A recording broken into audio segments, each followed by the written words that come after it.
Mi hijo dijo: «Hoy es el cumpleaños de Laura, mamá. Ya tenemos planes». En ese instante supe que acababa de perder a mi marido. Y quizás también a mi hijo.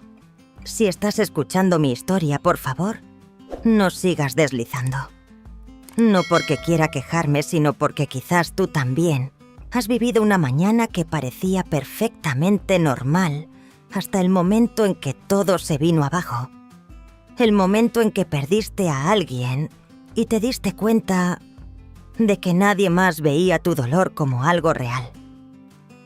Llamé a mi hijo con la voz ahogada en lágrimas. «Tu padre acaba de fallecer». Y todo lo que dijo fue: «Hoy es el cumpleaños de mi mujer. ¿Puedes llamar más tarde?». Si alguna vez has enfrentado una ruptura así cuando tu familia te da la espalda, cuando tus seres queridos reciben tu pérdida con silencio, comparte tu historia en los comentarios. La leeré. Quizás no soy la única que ha sobrevivido a un golpe tan profundo. Todavía recuerdo que era un sábado. La luz se derramaba por la ventana de la cocina proyectando largas sombras sobre la vieja mesa de madera. Cada mañana de fin de semana Ricardo tenía la costumbre de despertarse antes que yo para preparar café y poner la emisora de música clásica. Yo bajaba las escaleras con el pelo todavía revuelto, un jersey sobre el brazo y los ojos apenas abiertos. Ese día llevaba la vieja camiseta gris descolorida que yo solía odiar por el roto que tenía en el puño. Él la llamaba su camiseta de la suerte, aunque estaba hecha jirones. Estaba allí sentado leyendo las viñetas del periódico y riéndose para sus adentros, como un niño en el cuerpo de un anciano. Me serví un poco de café y me senté frente a él, untando mantequilla en mi tostada, mientras me contaba anécdotas triviales de su visita al supermercado el día anterior. Me dijo que había vuelto a comprar la leche en polvo, en lugar de la leche líquida que a él le gustaba. Luego golpeó ligeramente la taza con la cuchara mirándome con picardía. «Si me muero por culpa de esta leche en polvo horrible, tendrás que vivir con la culpa el resto de tu vida, Elena». Yo estaba medio bocado a punto de devolverle la broma, pero nunca tuve la oportunidad. La cuchara se cayó, golpeó la mesa y luego resbaló hasta el suelo con un pequeño tintineo que resonó como el latido de un corazón fracturado. Levanté la vista. Ricardo estaba inmóvil con los ojos muy abiertos y la mano agarrotada como si sufriera una convulsión. Ricardo lo llamé pensando que todavía estaba bromeando. Tenía la costumbre de gastar esas bromas silenciosas. Pero no hubo remate. Rodeé la mesa a trompicones con las manos temblando tanto que volqué mi café intacto. Él se desplomó hacia un lado, su cabeza cayendo sobre su hombro. Sus ojos seguían abiertos. Su boca ligeramente entreabierta. Su pecho ya no se movía. Grité sintiendo que el corazón se me partía en dos. Me deslicé al suelo con él buscando a tientas el teléfono con la mente sumida en una espesa niebla. Llamé al 112, mi voz apenas un susurro, repitiendo nuestra dirección como una máquina. La operadora me dijo que empezara las compresiones torácicas hasta que llegara la ambulancia. Hice lo que me ordenó, pero yo sabía por la forma en que su mano se enfriaba en la mía, por la ligera e ingrávida caída de su cuello, que Ricardo ya se había ido. Cuando llegaron la policía y los sanitarios, me acurruqué en un rincón todavía en camisón, con el pelo hecho un desastre. Me sentía irreal, como si estuviera viendo una escena de una película sobre una mujer, sentada en estado de shock, en su cocina descalza, mientras en el suelo yacía el marido con el que había pasado más de 40 años. Uno de los agentes, un joven de voz amable, me preguntó si había algún familiar al que quisiera llamar. Asentí. A mi hijo, Javier. Cogí el teléfono con las manos todavía temblorosas, incluso después de que el caos se hubiera calmado. El teléfono sonó 5 veces. Prácticamente rezaba para que respondiera. Y entonces finalmente contestó. Tragué saliva intentando mantener la voz firme, pero pude oír cómo se quebraba al decir: Javier, soy mamá. Es tu padre. Él se ha ido. Una pausa. Larga. Ni una sola pregunta. Ni un jadeo. Ni un sollozo. Solo silencio. Entonces Javier dijo con la voz perfectamente serena: Hoy es el cumpleaños de Laura, mamá. Estamos de celebración. ¿Puedes llamar más tarde? Creí haberle oído mal. Pero no, añadió. Llevamos una semana con esto planeado. Ya está todo el mundo aquí. Ya sabes, es importante para Laura. No dije nada. No porque no tuviera nada que decir, sino porque se me había cerrado la garganta por completo. Colgué. Sin decir una palabra más, me senté junto a la silla donde Ricardo aún yacía con los ojos ahora cerrados con delicadeza. Por alguien su rostro todavía con el fantasma de su broma inacabada. No lloré. Simplemente me quedé allí sentada. Sola. Esa fue la primera vez que entendí de verdad lo que significaba la soledad. No fue porque hubiera perdido a mi marido. Fue porque había llamado a mi hijo para decirle que su padre había muerto y él me había dicho que llamara más tarde, por el cumpleaños de su mujer. No sé si algo podría doler más que eso, pero supe en ese momento que algo dentro de mí se había hecho añicos y nunca volvería a estar entero. Estuve junto al ataúd de mi marido sola, y cuando la gente preguntaba ¿dónde está Javier?, yo solo podía sonreír y mentir. Pero por dentro había una verdad que me dejaba paralizada. El funeral de Ricardo fue un martes por la tarde. El cielo estaba encapotado, las nubes tan bajas que parecían presionar el tejado de la pequeña iglesia al final de la calle. Lo recuerdo porque llevaba despierta desde las 5 de la mañana, no porque tuviera algo que hacer, simplemente no podía dormir. Me senté al borde de la cama mirando la hendidura en la almohada a mi lado, como si él se hubiera ido hacía solo unos minutos. Llevaba el viejo vestido negro de cuello barco que una vez pensé en tirar, porque me hacía parecer mayor, pero que luego guardé por si había un funeral. Bueno, aquí estaba. Solo que nunca pensé que sería el de Ricardo. Coloqué una foto suya de joven en la mesa conmemorativa, una foto con su uniforme de la Armada, sosteniendo una guitarra con la que nunca aprendió a tocar una canción entera. Elegí su música favorita, Moon River. No porque encajara en la ocasión, sino porque era la canción que siempre tarareaba mientras se afeitaba. A medida que la gente empezaba a llegar, me quedé cerca de la entrada de la iglesia, dando la mano aceptando abrazos y condolencias. Pero mi mente parecía flotar en otro lugar. Alguien me preguntó, ¿dónde está Javier? Debe de estar destrozado. Me estremecí. Luego asentí, y la primera excusa que se me ocurrió salió de mi boca. Está atrapado en otra comunidad y Laura está embarazada del segundo. No es seguro que viajen. Escuché las palabras salir de mi propia boca y sentí asco de mí misma. Estaba encubriendo a un hombre que ni siquiera se había molestado en aparecer en la despedida de su propio padre. No sé por qué lo protegí. Quizás fue instinto. Quizás fue la costumbre de una madre demasiado habituada a cargar con la vergüenza de sus hijos. La noche antes del funeral, había intentado llamar de nuevo. No a Javier. A Laura. Pensé que como alguien que había formado parte de mi familia durante casi 10 años, No podía ser completamente desalmada. Contestó al segundo tono. Su voz era tan suave y melosa como siempre. «Oh, Elena, me temo que no podremos ir. Estoy embarazada y el médico me ha aconsejado que evite viajar». Hablaba despacio, eligiendo sus palabras con cuidado como si las hubiera ensayado.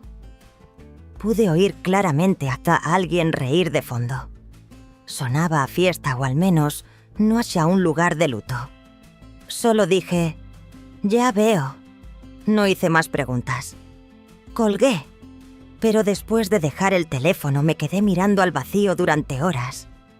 Un pensamiento no dejaba de repetirse en mi cabeza.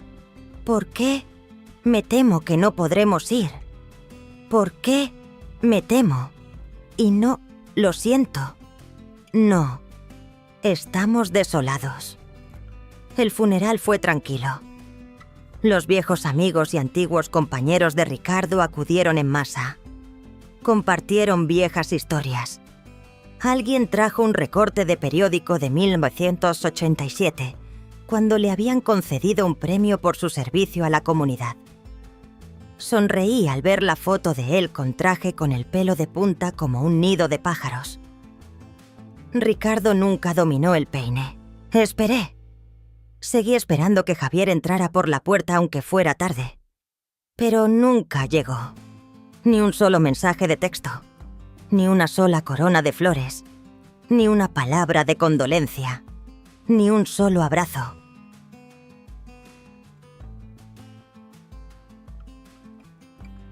Tres semanas después del funeral estaba doblando mantas en el sótano cuando sonó el teléfono fijo. Todavía lo conservaba porque Ricardo no se fiaba de esos móviles que se pueden hackear. La voz al otro lado era la de una enfermera educada y profesional. ¿Hablo con la señora Vargas? Necesitamos confirmar un familiar del paciente, Javier Vargas, para actualizar su expediente del seguro. Actualmente está recibiendo tratamiento en el Hospital Clínico San Carlos. Me quedé helada. ¿Tratamiento de qué?, pregunté. Me temo que no puedo revelar los detalles, pero está relacionado con un problema de infertilidad. Ya no puede concebir de forma natural. Necesitamos cotejar sus registros genéticos con sus familiares más cercanos. Colgué el teléfono en silencio. Tenía la garganta seca como un desierto. Me senté en un taburete con la cabeza entre las manos. Todo encajó en mi mente lenta y dolorosamente. Laura había dicho que estaba embarazada. Javier no había venido al funeral porque tenía que estar con su mujer embarazada. Pero ahora el hospital me decía que Javier no podía tener hijos. Sentí que algo se resquebrajaba dentro de mí. Una pequeña y fina fisura que dejaba entrar una corriente de aire frío. No fue un ruido fuerte, solo escalofriante. Esa fue la primera vez que pensé, me mintieron. No solo sobre su ausencia, sino sobre un bebé que nunca existió. ¿Y si podían inventarse un embarazo para evitar el funeral de su propio padre? ¿De qué más serían capaces? Me levanté y me acerqué a la estantería. Saqué el álbum de fotos familiar y me senté a la mesa. Miré una foto de Javier cuando tenía 4 años con el pelo rapado y las mejillas regordetas. Recordé cómo solía aferrarse a la pierna de Ricardo negándose a soltarla. Cómo había sollozado cuando su padre tuvo que irse a un viaje de negocios de 2 días. Miré a ese niño y vi a un extraño.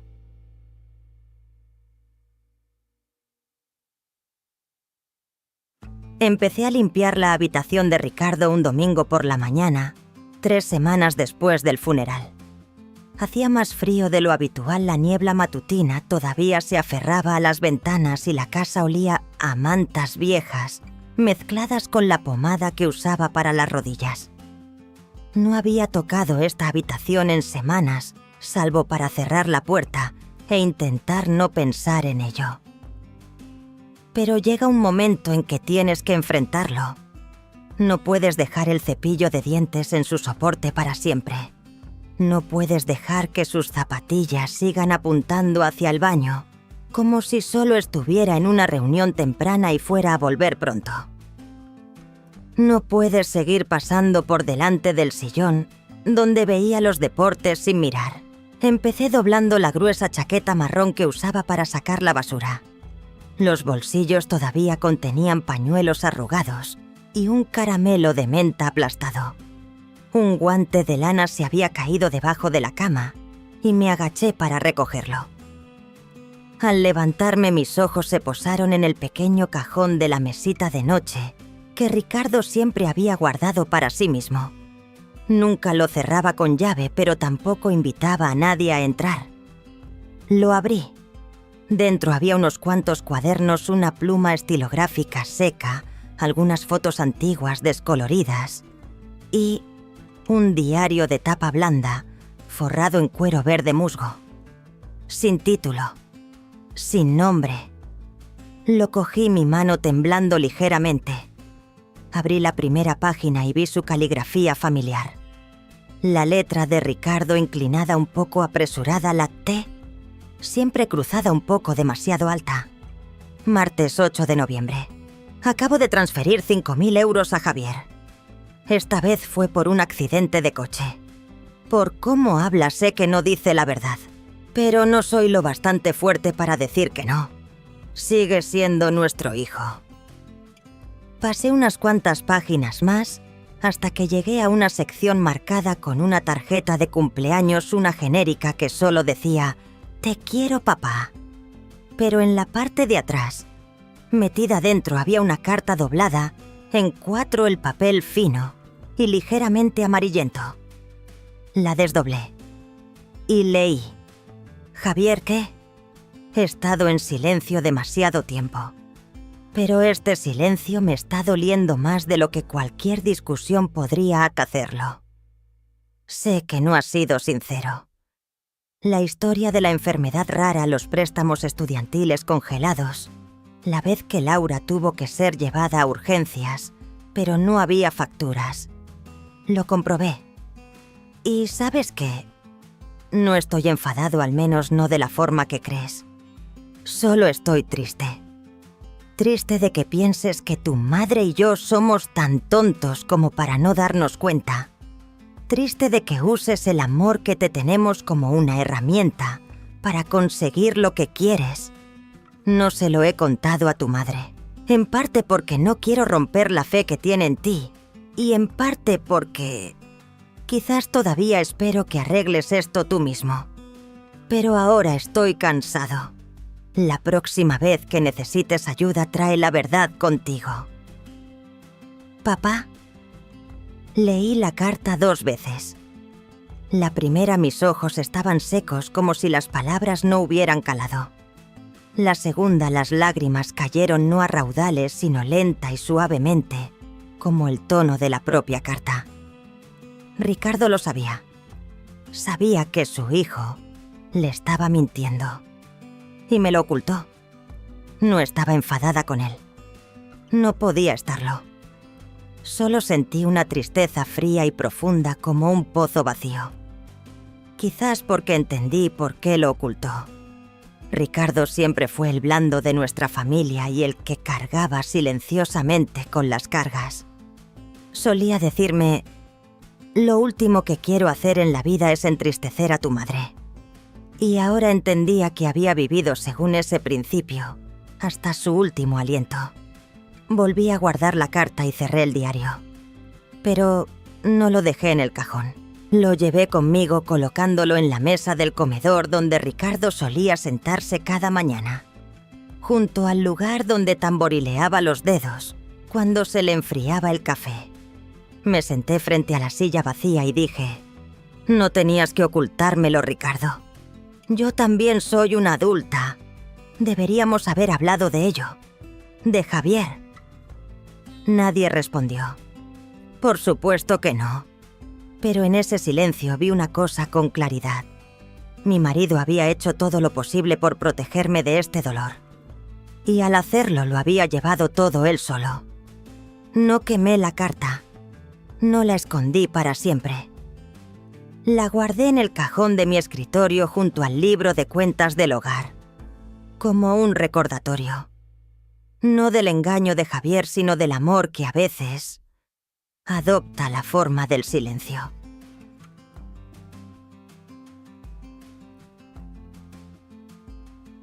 Mantuve la casa tal y como estaba cuando Ricardo vivía. El salón todavía conservaba el olor a madera vieja y al acondicionador de cuero que usaba en los sillones. Nuestra pequeña foto de boda estaba en la repisa de la chimenea, junto a una flor seca prensada en un marco de cristal, un regalo de cumpleaños suyo, en nuestro 30º aniversario. Había dicho: «Está seca, pero todavía mantiene su forma, igual que tú, Elena». No me había atrevido a tocar el dormitorio principal desde que encontré la carta. Esa habitación ahora se sentía como un lugar prohibido.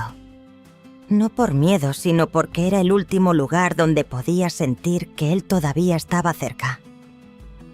Mientras no doblara la camisa que había dejado en la silla, mientras no guardara el peine con algunos de sus cabellos plateados, entonces quizás no se había ido de verdad.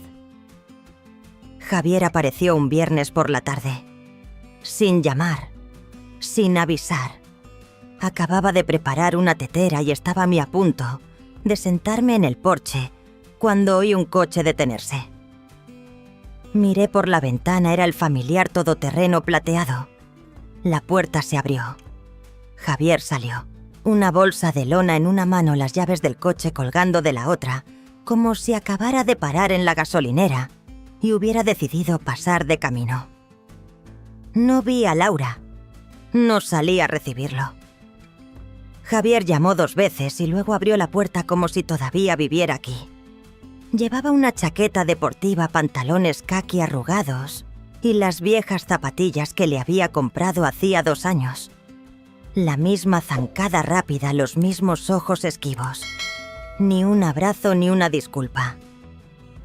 Me quedé en la cocina observándolo. No dije nada. Él no se acercó a abrazarme. Entró directamente en el salón y se sentó en el sillón de Ricardo como si nada hubiera pasado. Lo miré. Luego miré el sillón. «Estás sentado en el sillón de tu padre», dije con voz plana. Javier enarcó una ceja con una media sonrisa en el rostro. «Bueno, supongo que ya no importa, ¿verdad, mamá? No es como si alguien lo estuviera usando». No respondí. Miró a su alrededor tamborileando los dedos en el reposabrazos. «¿Estás bien?» «Veo que todo sigue igual». Permanecí inmóvil. «Sigue igual, incluido tu silencio después del funeral de tu padre». Javier se frotó la nuca y negó con la cabeza. «Mamá, sé que estás enfadada, pero de verdad teníamos una razón. Laura estaba...». Lo interrumpí. No estaba embarazada. Se quedó en silencio. Sus ojos se abrieron de par en par, pero solo por un segundo. El hospital llamó a la persona equivocada. ¿Sabes? Pensaron que yo era tu mujer. Me dijeron que estabas en tratamiento por infertilidad. Necesitaban los registros genéticos de un familiar. El aire en la habitación se volvió denso de repente. Javier se echó hacia atrás como si lo hubieran empujado contra el sillón. «Serví té». No le ofrecí. Dejé la tetera sobre la mesa de madera y limpié un pequeño derrame. Cada movimiento era lento, deliberado. Me senté en la silla de enfrente con los dedos entrelazados. «Has venido a pedir más dinero, ¿verdad?» Javier entrecerró los ojos. «¿Crees que esa es la única razón por la que vendría aquí? ¿A qué sí? Entonces, ¿por qué estás aquí?» Golpeó la mesa con la mano. La taza de té traqueteó suavemente. «¿Estás desenterrando a mi padre solo para sermonearme? Apenas se ha enfriado y ya estás sacando el tema del dinero. Tu padre me dejó una carta. Está todo ahí. Sobre todas las veces que mentiste. Sobre la vez que llamaste llorando pidiendo dinero para las facturas del hospital de Laura. La operación que nunca ocurrió. La deuda en bolsa. Lo sé todo. Javier se levantó de un salto con el rostro enrojecido. Eso era entre papá y yo. No tienes derecho a... Como vuelvas a levantar la voz, llamo a la policía. Y lo digo en serio, Javier. Se quedó inmóvil. Luego volvió a sentarse con la cabeza entre las manos. La habitación se sumió en un silencio tan pesado que era asfixiante. Saqué una servilleta de lino del bolsillo y limpié suavemente la mesa. Me levanté, muy lentamente. Ya no eres un niño, y yo ya no soy una mujer que creerá ciegamente cada palabra que digas. Señalé la puerta. Si no sabes cómo respetarme ni a mí, ni a la memoria de tu padre, entonces no tienes nada que hacer en esta casa. Javier no dijo nada. Simplemente se quedó allí sentado con la espalda encorvada como un hombre agotado. No sabía lo que estaba pensando, e incluso si estaba a punto de disculparse, era demasiado tarde. Se levantó, cogió su bolsa y salió sin mirarme. Se detuvo en la puerta. Pensé que podría darse la vuelta. No lo hizo. La puerta se cerró suavemente, sin portazo, solo un suave clic. Pero para mí sonó como el fin de algo que una vez fue la maternidad. Me quedé allí de pie durante mucho tiempo. Mis ojos estaban secos. Quizás porque ya había llorado suficiente. O quizás porque a cierta edad el duelo ya no se derrama en lágrimas, sino que se asienta en el pecho como una piedra pesada. Me senté en mi propia silla frente a la vacía que tenía enfrente, en la que Ricardo solía sentarse golpeando la mesa para llamarme a tomar el café de la mañana. Ahora mi hijo acababa de sentarse allí. Y me pregunté, ¿vio Ricardo eso? ¿Estaría enfadado? ¿O simplemente estaría triste como en su carta? Concerté una reunión con Samuel García un miércoles por la mañana a principios de abril. El tiempo era inusualmente frío. Llevaba un viejo jersey de cuello alto beige, un sombrero de fieltro y guantes marrones.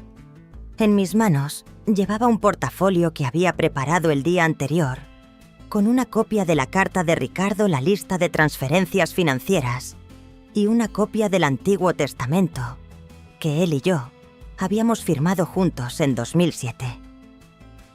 Samuel era el mejor amigo y abogado de Ricardo. Habían servido juntos en el ejército y habían mantenido el contacto desde entonces. Nunca había tenido que tratar con Samuel directamente, pero Ricardo siempre solía decir, si alguna vez me voy antes que tú, llama a Samuel. Nos conoce mejor que nadie. El despacho de Samuel estaba en el segundo piso de un viejo edificio de ladrillo en el centro. Tenía escaleras de madera que crujían y ventanas de cristal esmerilado que mostraban la silueta de un viejo arce. Me esperaba con una taza de té caliente y una mirada triste y cómplice, pero no hizo más preguntas más allá de la primera.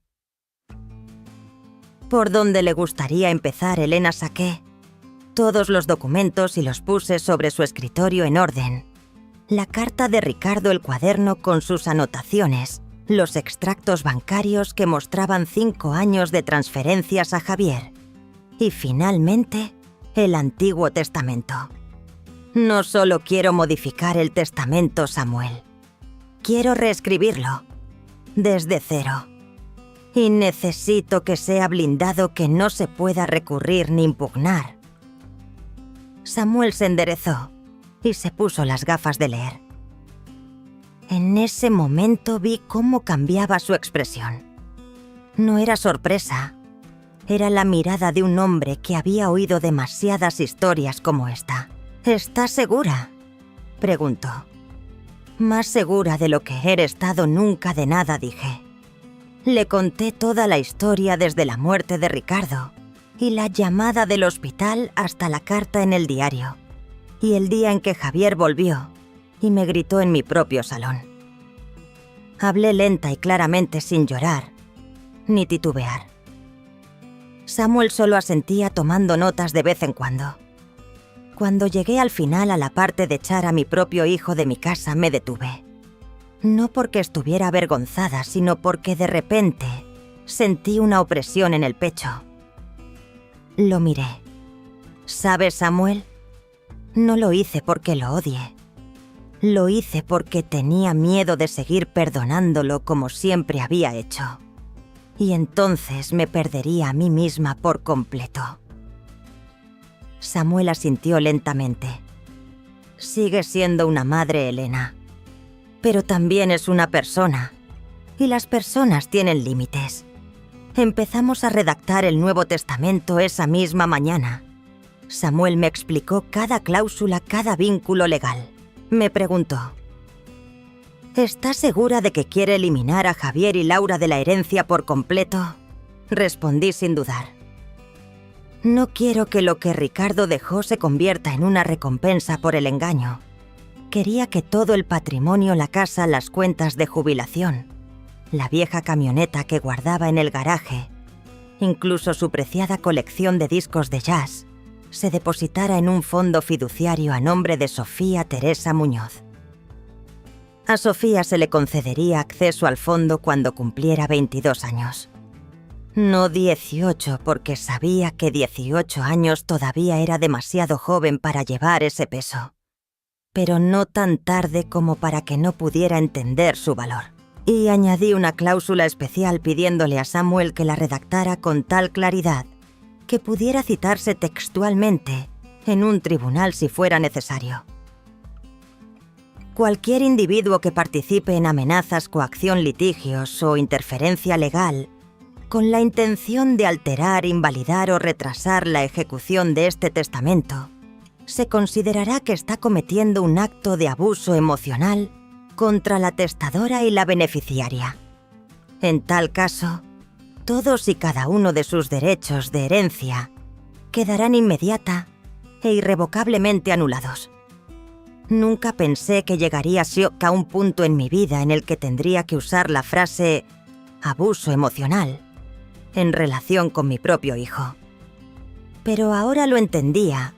No toda la crueldad es visible. Algunas heridas son del tipo que nadie más puede ver, pero te impiden vivir como lo hacías antes. Antes de irme de su despacho, le entregué a Samuel un sobre amarillo sellado. Él preguntó: ¿qué es esto? Una carta escrita a mano. Quiero que la guarde con el expediente y que se la dé a Sofía si algún día yo ya no estoy aquí. Samuel asintió. No hizo más preguntas. Supe que lo entendía. La carta de dentro. Queridísima Sofía, si estás leyendo esto algún día, puede que sea porque ya no estoy contigo, o quizás porque necesitas un tierno recordatorio de alguien que creyó en ti cuando el mundo te dio la espalda. No escribí este testamento porque no quiera a tus padres. Hubo un tiempo en que los quise mucho, pero también amo la verdad, la conciencia y lo que es justo. Y veo todas esas cosas en ti. Si alguna vez te sientes perdida, si alguien te hace dudar de ti misma, por favor, lee esta carta de nuevo. Que sepas que no te equivocaste al elegir la bondad. Te quiero. La abuela. Volví a casa esa tarde con una copia del Nuevo Testamento, bien planchada en su sobre de Manila. La guardé en la caja fuerte de mi dormitorio junto al reloj de pulsera que Ricardo siempre llevaba y nuestra foto de boda. No me sentí victoriosa. No me sentí aliviada. Pero supe una cosa con certeza: acababa de trazar una línea. No para castigar, sino para proteger lo que merecía ser protegido.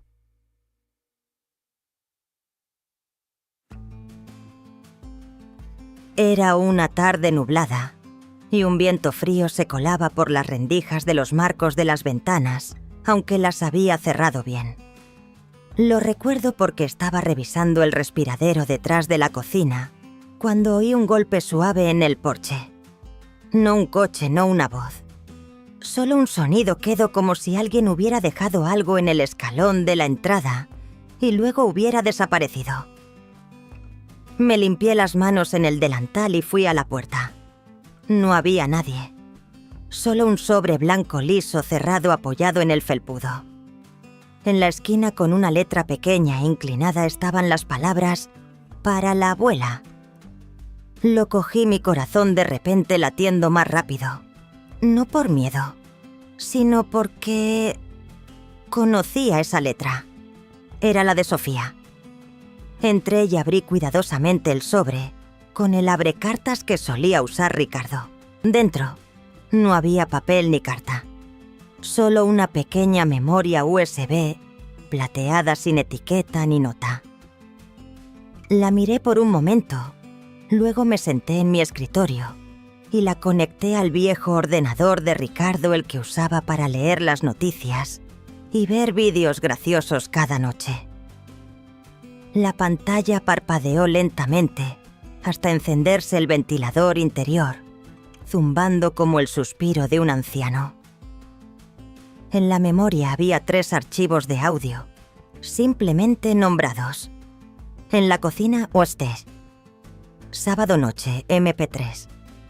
Cuando llamó papá MP3, dudé. Luego hice clic en el primer archivo. El audio comienza con el tintineo de cubiertos sobre platos, el zumbido lejano de un lavavajillas. La voz de Laura se oía nítida y clara. Te lo dije si podemos demostrar que ya no es competente. Todo el patrimonio te revierte legalmente a ti. Solo necesitamos que un médico lo firme. Una pausa. Luego la voz de Javier baja y serena sí. Mamá se pondrá a gritar a los abogados como siempre hace. Para entonces todo el mundo verá que es inestable. Laura se rió. Cuanto más se enfade, mejor para nosotros. Detuve la grabación ahí mismo. No podía escuchar más. Me erguí con la mano todavía en el ratón. La habitación de repente se sintió tan silenciosa que podía oír el tic-tac del reloj en la pared. Mi corazón latía con cada tic, como si contara hacia atrás hacia algo que nunca podría deshacer. Abrí el segundo archivo. El audio tiene un ligero siseo, luego el sonido de voces susurrantes como si hablaran en voz baja en un dormitorio. La voz de Laura. Si es necesario, puedo llamar al Dr. Jenkins y conseguir que escriba un informe psicológico. Solo necesitamos 2 testigos para que cuele. Javier sí, pero que no se entere Sofía. Laura resopló. Esa niña solo se pone de su parte. No entiende nada. Javier está empezando a sospechar. Ayer me preguntó por qué no fuimos al funeral. Laura, miéntele. Los niños se olvidan fácilmente. Lo detuve de nuevo. Tenía la garganta apretada pero los ojos secos. No porque no me quedaran lágrimas, sino porque en ese momento entendí que no era la única que había oído esas palabras. Sofía. Ella las había oído y lo grabó. No por venganza, sino para protegerme. Abrí el tercer archivo. El sonido del exterior, una ligera brisa soplando. La voz de Javier es baja como si estuviera justo fuera de una puerta. Javier, ¿está mamá? Solo quiero hablar. Sobre el testamento. Una voz femenina interrumpe Laura con tono molesto. Javier, ¿de verdad vas a llamar para suplicar otra vez? Te dije que es mejor dejar que se haga vieja y pierda la cabeza. Javier está en silencio. Laura continúa. O quizás podríamos echarle algo en la manzanilla para dormir. Ya sabes, de eso que te deja temporalmente confundida. Podría preguntarle a Lidia sobre ello. Javier, cállate. Sofía está en casa. La grabación terminaba con el sonido de una puerta de coche cerrándose de golpe. Me quedé allí sentada aturdida en silencio. No lloré, no grité. Solo sentí que algo dentro de mí se rompía y luego caía en cámara lenta. No fue por lo que dijeron. Fue por lo que Sofía había hecho. No me había dicho ni una palabra. No me envió una carta ni pidió elogios. Simplemente dejó la prueba en silencio para que yo supiera que no estaba loca, que no estaba imaginando cosas, que no estaba siendo demasiado dura. Sofía no me defendió con palabras. Me defendió con la verdad. Cogí una servilleta de tela, envolví cuidadosamente la memoria USB y la coloqué en una pequeña caja dentro de mi caja fuerte, justo al lado del Nuevo Testamento. Luego subí a la habitación de Sofía, la pequeña habitación que siempre mantenía lista para ella cuando venía de visita. No estaba allí, por supuesto. Todavía estaba en el instituto. Pero me senté en su cama y miré a mi alrededor. La almohada todavía tenía una hendidura de su última estancia. En el escritorio había un libro de historia abierto por una página marcada con un lápiz. Cogí el lápiz y escribí una breve línea en una nota adhesiva. Gracias. Lo sé. Luego la coloqué dentro de su libro sin firmar.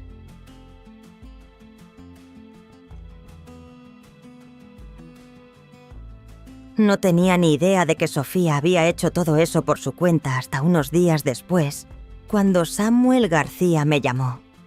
Su voz era baja y firme, pero percibí algo inusual en la forma en que dudó antes de hablar. Elena, creo que deberías saberlo. Su nieta vino a verme. Sola. Agarré el teléfono hundiéndome en mi silla, como si me hubieran quitado la gravedad de debajo de los pies. La semana anterior, Sofía se había quedado conmigo unos días durante las vacaciones de Semana Santa. Dijo que necesitaba un cambio de aires y que había demasiado ruido para estudiar en casa de sus padres. No hice muchas preguntas. Solo preparé su pequeña habitación. Lavé las sábanas con estampado de árboles de Navidad, que todavía le encantaban, y compré los cereales que comía desde pequeña, Frosted Flakes, aunque nunca entendí el atractivo de algo tan azucarado. Sofía era la misma chica tranquila y dulce de siempre.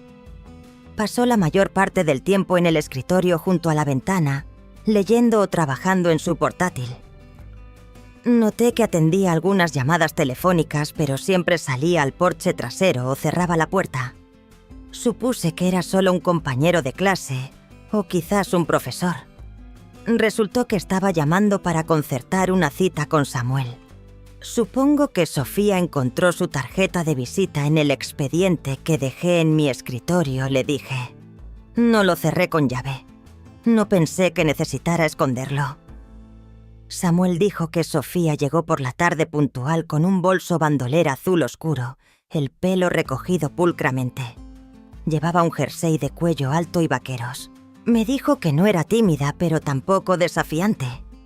La forma en que presentó todo fue increíblemente clara, como alguien que había pensado mucho antes de hablar. Sé que esto puede sonar extraño, había dicho Sofía, pero quiero asegurarme de que si mis padres solicitan mi custodia, tengo derecho a negarme. Samuel le preguntó por qué. Porque no me siento segura viviendo con ellos. No porque me peguen, sino porque amenazan a mi abuela. Y no creo que vayan a parar.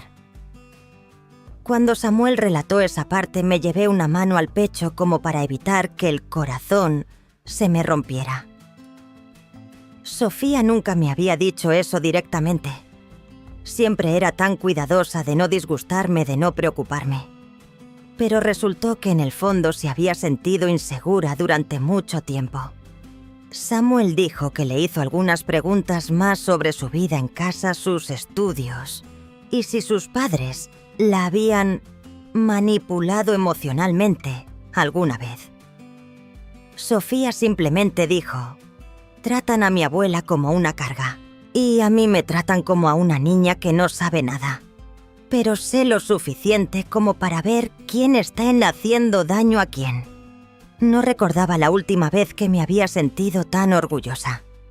Quizás fue cuando Sofía estaba en la obra de quinto de primaria, interpretando a Rosa Parks y declarando: «No me moveré porque merezco estar aquí». Esta vez Sofía tampoco se movía. Después de la llamada con Samuel me quedé sentada en silencio durante mucho tiempo. Miré por la ventana de la cocina al lugar donde solía sentarse a comer sus cereales. Mi mano tocó suavemente la vieja cuchara de plata de Ricardo, ahora un poco deslustrada, pero todavía con la forma perfectamente redonda, que a él siempre le había gustado. Si Ricardo lo supiera, probablemente se habría reído y dicho: «Esa terquedad la has sacado de ti, Elena». Pero no pensé que fuera terquedad. Pensé que era claridad y coraje. Esa noche, después de haber recogido los platos de la cena, llamé a Sofía a la mesa. No mencioné al abogado de inmediato. Solo le pregunté en voz baja: «¿Te sientes a gusto aquí?».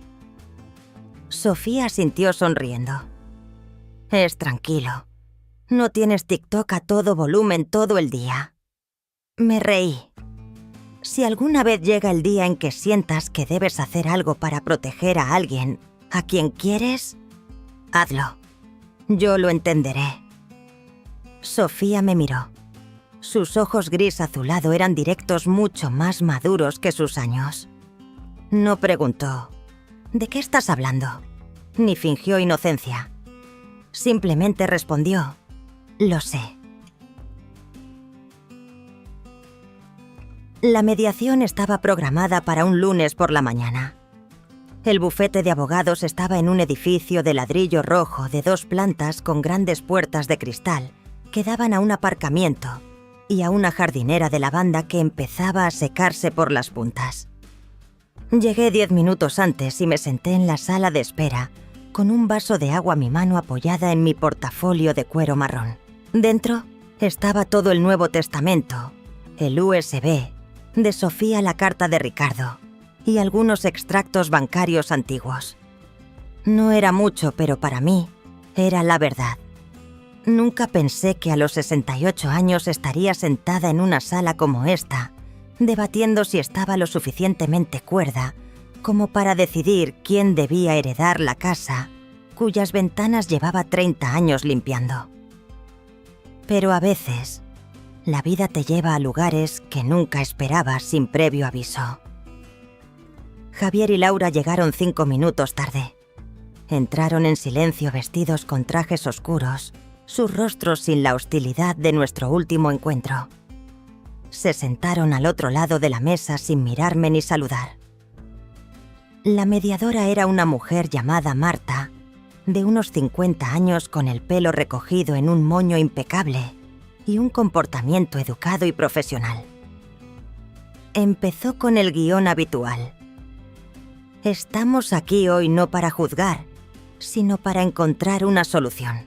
No tenemos prejuicios hacia ninguna de las partes, y toda la información presentada debe basarse en pruebas claras. Asentí.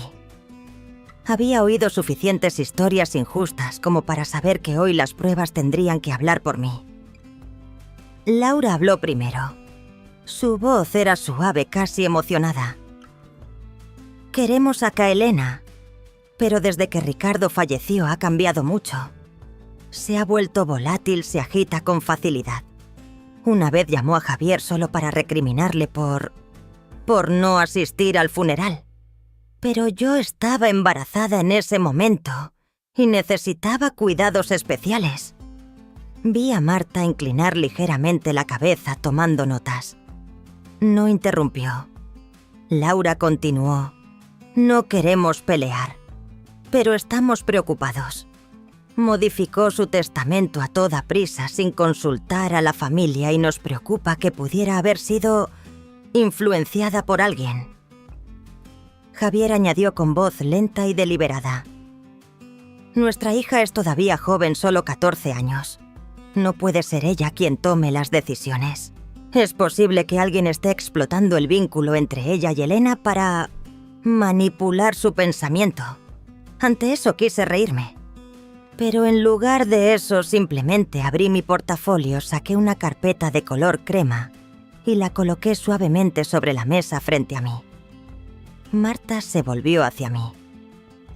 Señora Vargas, tiene una respuesta. Asentí. La tengo.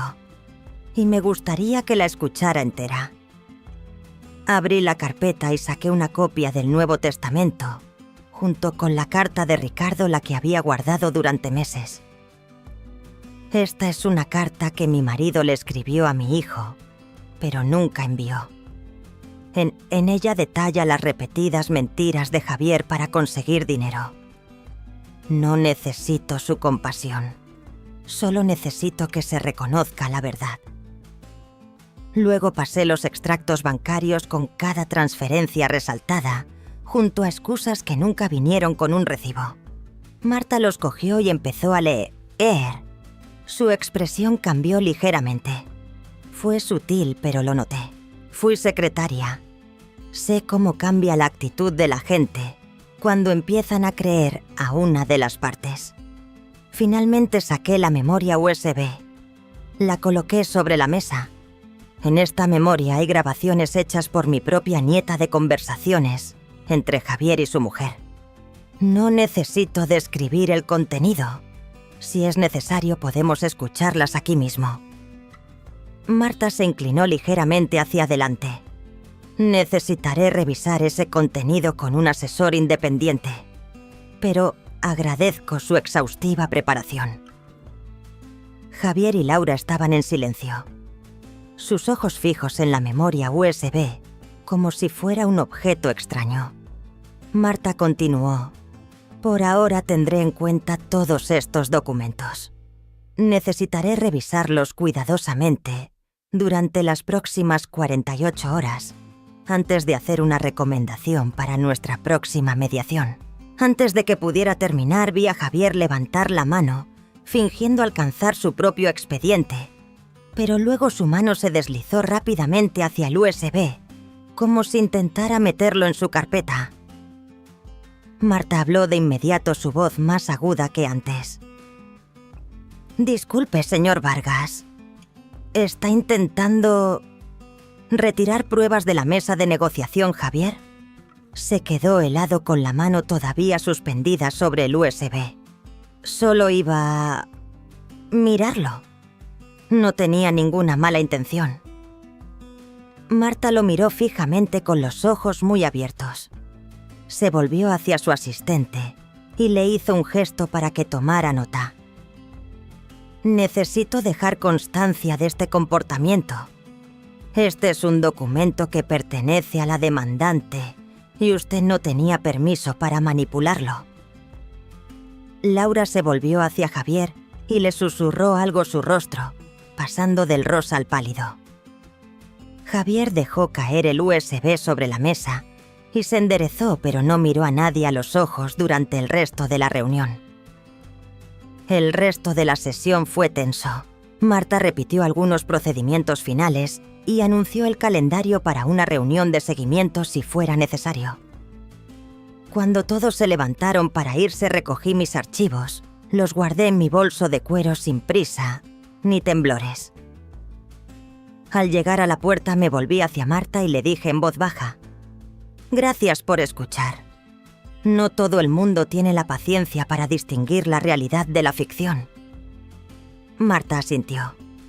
No he llegado a ninguna conclusión, señora Vargas, pero hoy puedo ver que sabe exactamente lo que está haciendo. Pensé que después de la mediación se quedarían callados por un tiempo. Javier solía ser el tipo de niño que no podía mirarme a los ojos si lo pillaban en una mentira. Pero ese día había intentado ocultar pruebas en la misma mesa delante de una mediadora. Eso no fue un accidente. Fue un cálculo. Y así supe que esto no había terminado. No pude dormir esa noche incluso después de tomar una manzanilla y leer 20 páginas de una novela antigua. La lámpara de la mesita de noche proyectaba un resplandor amarillo en la pared donde todavía conservaba mi foto de boda con Ricardo. A veces le hablaba como si todavía estuviera allí. No era superstición, era simplemente reconfortante tener a alguien en quien pensar, además de mí misma. Me senté apoyada en las almohadas con el teléfono en la mesita de noche. Todavía mantenía el timbre activado, una costumbre de cuando Ricardo vivía por si había una emergencia. Alrededor de las 10 de la noche, sonó el teléfono. Era el número de Javier. Dudé unos segundos. Luego contesté acercando el teléfono a mi oído sin usar el altavoz. Diga, dije en voz baja. La voz de Javier era más suave de lo que esperaba.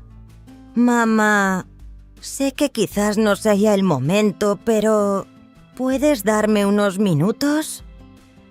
No respondí de inmediato. Después de un momento dije, adelante. Suspiró como si lo hubiera estado conteniendo durante mucho tiempo. Creo que podemos arreglar esto. Soy tu hijo después de todo. Sé que me equivoqué. El dinero, el testamento, lo ha vuelto todo muy feo. Pero no quiero que estemos distanciados así para siempre. Escuché, pero mi corazón no se conmovió. No porque fuera desalmada, sino porque ya he oído frases como esta antes. Siempre venían después de una fechoría, como una tirita puesta sobre una herida que todavía sangraba. Entonces, sucedió algo que nunca esperé. Oí pasos, una mujer con tacones pasando, y la voz de Laura se oyó alta y clara desde el lado de Javier, como si no tuviera ni idea de que él estaba al teléfono. Todavía llamando a esa vieja bruja. Dios, qué insistente es. Te juro que si sigue así de terca, contrataré a alguien para que la intimide, que sepa lo que es tener miedo. Me quedé helada. Javier intentó sisearle a su mujer. Shh. Estoy hablando con ella ahora mismo. Pero era demasiado tarde. Había oído suficiente. Colgué inmediatamente. Me temblaban las manos, pero no de emoción. De ira. Ira por ser faltada al respeto, por ser amenazada en mi propia casa, por las mismas personas a las que una vez llamé familia.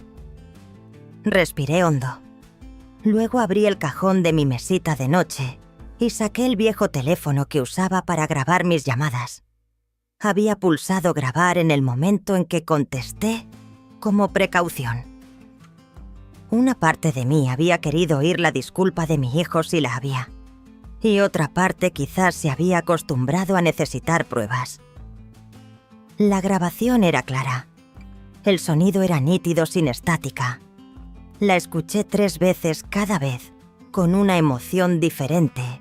La primera fue dolor, la segunda fue ira, y la tercera fue resolución. A la mañana siguiente, me desperté temprano. Caía una lluvia fina y una ligera niebla cubría los cristales del coche. Me puse un abrigo largo, me envolví una bufanda en el cuello y cogí mi teléfono y una copia de la grabación en un USB. No se lo dije a nadie. No llamé a Samuel. Conduje directamente a la comisaría de policía local. La comisaría no era grande. Una joven recepcionista sonrió y me preguntó qué necesitaba. Quisiera hablar con alguien para presentar una denuncia por amenazas personales, dije con voz tranquila. Pareció un poco sorprendida, pero asintió y me pidió que esperara. Unos minutos después, un agente llamado Sanz me invitó a su despacho. Tendría unos 30 años, alto, con un comportamiento profesional. ¿Qué le gustaría denunciar, señora Vargas? Abrí mi bolso, saqué el USB y lo puse sobre su escritorio. Aquí hay una grabación. Una mujer, mi nuera, declara su clara intención de contratar a alguien para amenazarme. No fue un desliz. Su tono era completamente serio. Quiero presentar una denuncia. No voy a presentar cargos. Solo quiero que esto conste en acta para que si algo sucede... No terminé la frase, pero él entendió. El agente Sanz asintió, cogió el USB y me hizo algunas preguntas más sobre la hora, el lugar y nuestra relación. Le di todos los detalles. Vi la profesionalidad en cómo lo manejó, pero también un respeto silencioso e implícito. Quizás porque no muchas mujeres de mi edad toman medidas tan activas para protegerse. De camino a casa no paré en el supermercado como solía hacer. Conduje directamente de vuelta. La lluvia seguía siendo una llovizna y un viento ligero susurraba entre los pinos de enfrente. Me preparé una taza de té de canela. Me senté en el sillón junto a la ventana y miré al patio trasero. No sentí miedo. No sentí preocupación. Solo sentí una extraña sensación de calma. Quizás por primera vez en mi vida ya no albergaba ninguna esperanza por Javier y Laura. Y eso, extrañamente, fue un alivio. Recibí la carta una mañana de mayo. El sol era suave, la lavanda del porche acababa de florecer y la ardilla de siempre correteaba por la valla como de costumbre. Estaba preparando té cuando Sofía salió de su habitación sosteniendo un sobre de color crema. Me lo entregó sin decir palabras, solo señalando la esquina superior derecha, donde el remite estaba impreso con una elegante caligrafía Javier y Laura Vargas, enviado desde mi antigua dirección, donde ahora vivían ellos. No lo abrí. Lo dejé sobre la mesa del comedor en el lugar donde Ricardo solía sentarse y pregunté: ¿te han enviado esto a ti? Sofía asintió.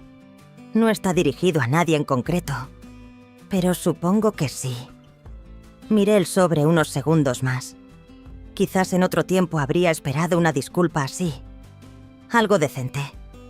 Pero también entendí que algunas cosas cuando llegan demasiado tarde no tienen valor por muy sinceras que sean. Esa tarde oí el traqueteo de un teclado desde la habitación de Sofía.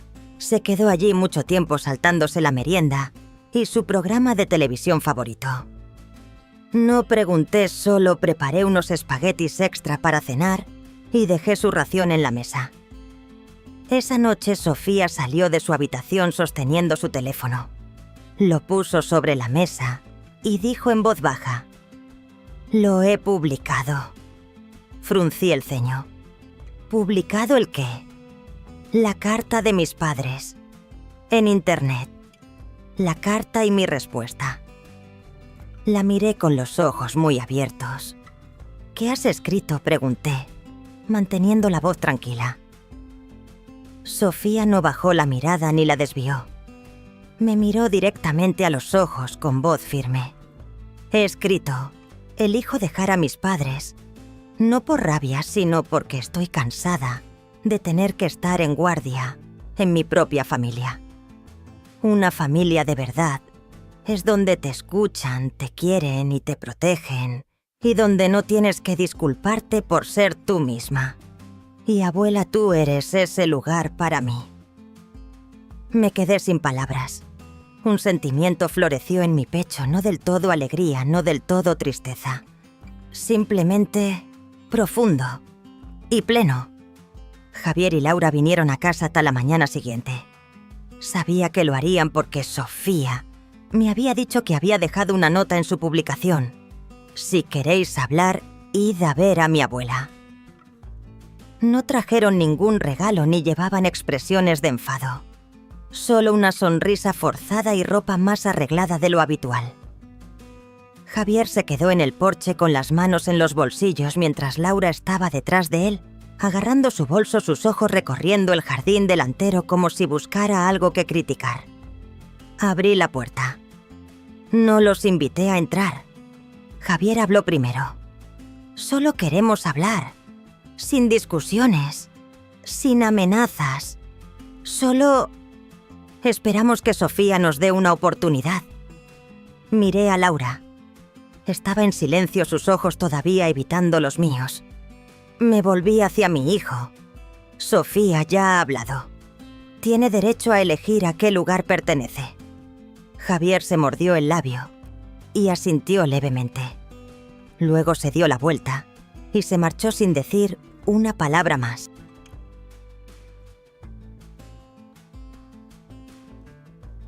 En la mañana de la graduación de Sofía me puse el vestido azul marino que Ricardo me había comprado para nuestro 40º aniversario de bodas. No tenía un coche de lujo ni un bolso de diseño, solo un ramo de tulipanes morados, porque Sofía decía que eran una flor que parecía a la vez majestuosa y fuerte. La ceremonia se celebró en el salón de actos del instituto.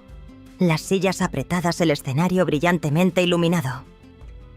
Me senté en la tercera fila agarrando el ramo con los ojos fijos en el escenario. Los nombres se fueron llamando uno por uno mientras los estudiantes con togas de color azul real subían a recibir sus diplomas.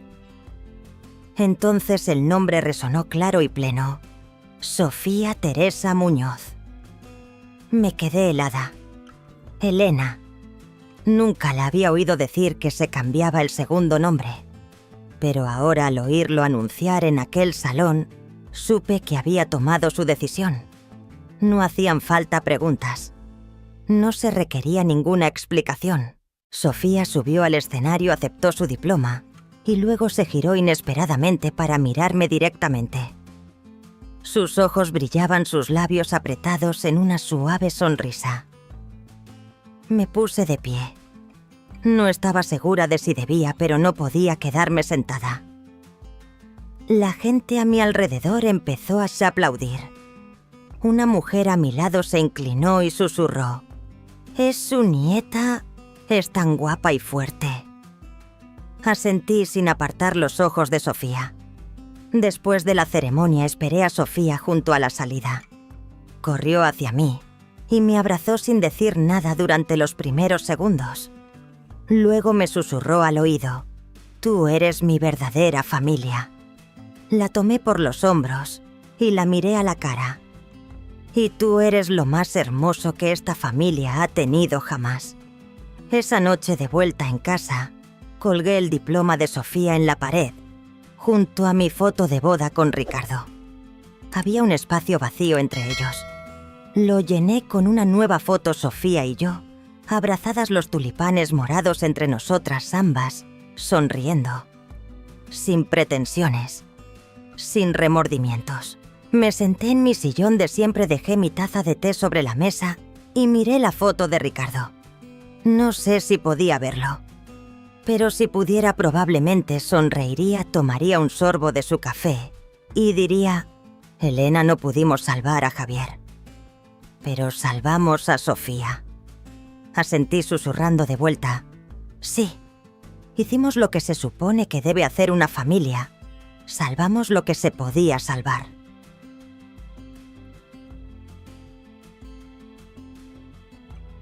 Si has seguido mi historia hasta aquí, entonces sé que te ha conmovido de alguna manera.